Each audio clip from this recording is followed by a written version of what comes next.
இயேசுவில் அன்பார்ந்தவர்களே, மனிதரை தேடி வந்த கடவுள். நாம் இறைவன் மீது ஆழமான நம்பிக்கை வைக்கிற பொழுது எந்த ஒரு சூழ்நிலையில் நாம் துவண்டு போய் விடாமல் நம்மை பாதுகாக்கின்ற ஒரு அரணாக கடவுள் என்னாலும் நம்மோடு இருக்கிறார் என்று, கடவுள் நம்மை தேடி வந்திருக்கிறார் என்று செக்கரியாவின் பாடலும் அவரது ஆழமான நம்பிக்கையும் இறைவன் மீது பற்றுறுதி கொண்டு வாழ நமக்கு ஒரு அழைப்பினை தருகிறார். வாங்க, வார்த்தையோடு பயணம் செய்து செக்கரியா கொண்ட அதே நம்பிக்கையில் நாம் வேரூன்றி கடவுள் நம்மை தேடி வந்திருக்கிறார் என்ற ஒரு உணர்வை அறிந்து கொள்ளுவோம். Praise the Lord. இயேசுவுக்கே புகழ், இயேசுவுக்கே நன்றி.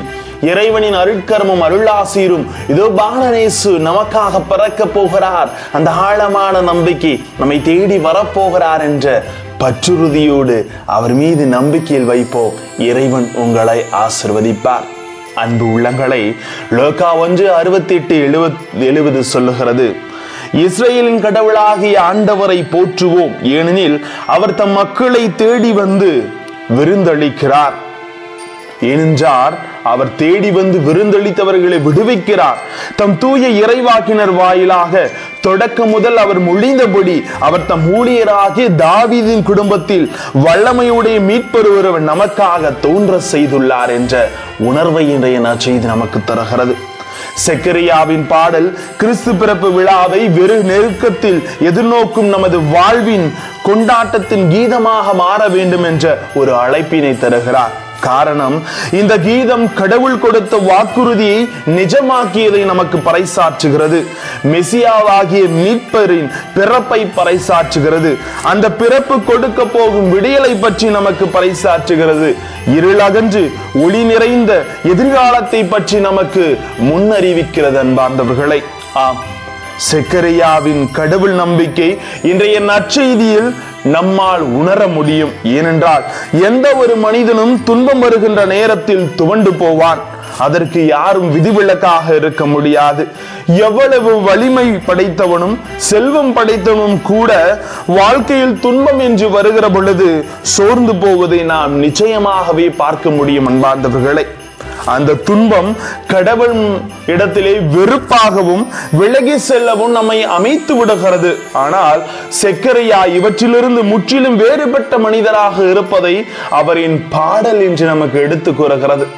கடவுள் செய்த நன்மை, கருவறை இயலாத தனது மனைவியின் வழியாக தனக்கு ஒரு குழந்தையை கொடுத்திருக்கிறார். அந்த குழந்தை யோவானின் வழியாக பல வல்ல செயல்கள் செய்ய போகிறார் என்பதை அறிந்து அவர் எத்துணை நம்பிக்கையோடு இருந்ததை நாம் பார்க்கிறோம்.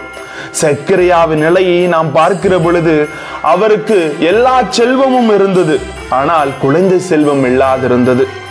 அது ஒரு மிகப்பெரிய குறையாக பார்க்கப்பட்டது. அது அவரின் உள்ளத்தை மிகப்பெரிய பாரமாக அழுத்தி கொண்டிருக்கிற வேளையில், அதுவும் கடவுளுக்கு மிக அருகாமையில் பணி செய்யக்கூடிய அவருக்கு மற்றவர்கள் நடுவில் மிகப்பெரிய அவமானத்தை உண்டாக்கி இருந்தது. பார்ப்பவர்கள் அவர் ஏதோ மிகப்பெரிய பாவத்தை செய்திருந்தது போலவும், அதற்காகத்தான் கடவுள் அவருக்கு குழந்தை கொடுக்கவில்லை என்பது போலவும் எண்ணி இருப்பார்கள். இவ்வளவு அவமானங்களுக்கு மத்தியிலும் செக்கரியா நம்பிக்கை இழக்காதவராக இருப்பது ஒரு மிகப்பெரிய அதிசயமாகவே உணரப்படுகிறது. கடவுள் நம்பிக்கையோடு வாழ்வை எதிர்கொள்ள அவர் நமக்கு அழைப்பு விடுக்கிறார். ஆம், அதனால் தான் கடவுளை போற்றி புகழ்ந்து பாடுகிறார்.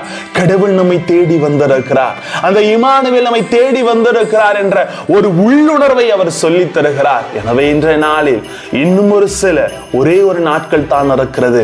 அவரது பிறப்பை நாம் கொண்டாட போகிறோம். செக்கரியாவின் ஆழமான நம்பிக்கை நம்முள் வேரூன்றி நமது குடும்பங்கள் ஒன்றுபட்டு எல்லா சூழ்நிலையில் நம்பிக்கையில் நிலைத்திருங்கள். கடவுள் நம்மோடு இருக்கிறார். நம்மை தேடி வந்த கடவுள் என்பதை அவர் வலியுறுத்துகிறார். அந்த நம்பிக்கையில் வாழ்வோம். ஆசீர்வாதம் நிச்சயம். ஜெபிப்போமா? அன்பு இறைவா, மனிதரை தேடி வந்த கடவுள் எங்களோடு எல்லா சூழ்நிலையிலும் எல்லா வேளையிலும் பக்கபலனாக இருக்கிறார் என்பதை ஒவ்வொருவரும் அறிந்து வாழ எங்களோடு தங்கும் ஆண்டவரே. Praise the Lord.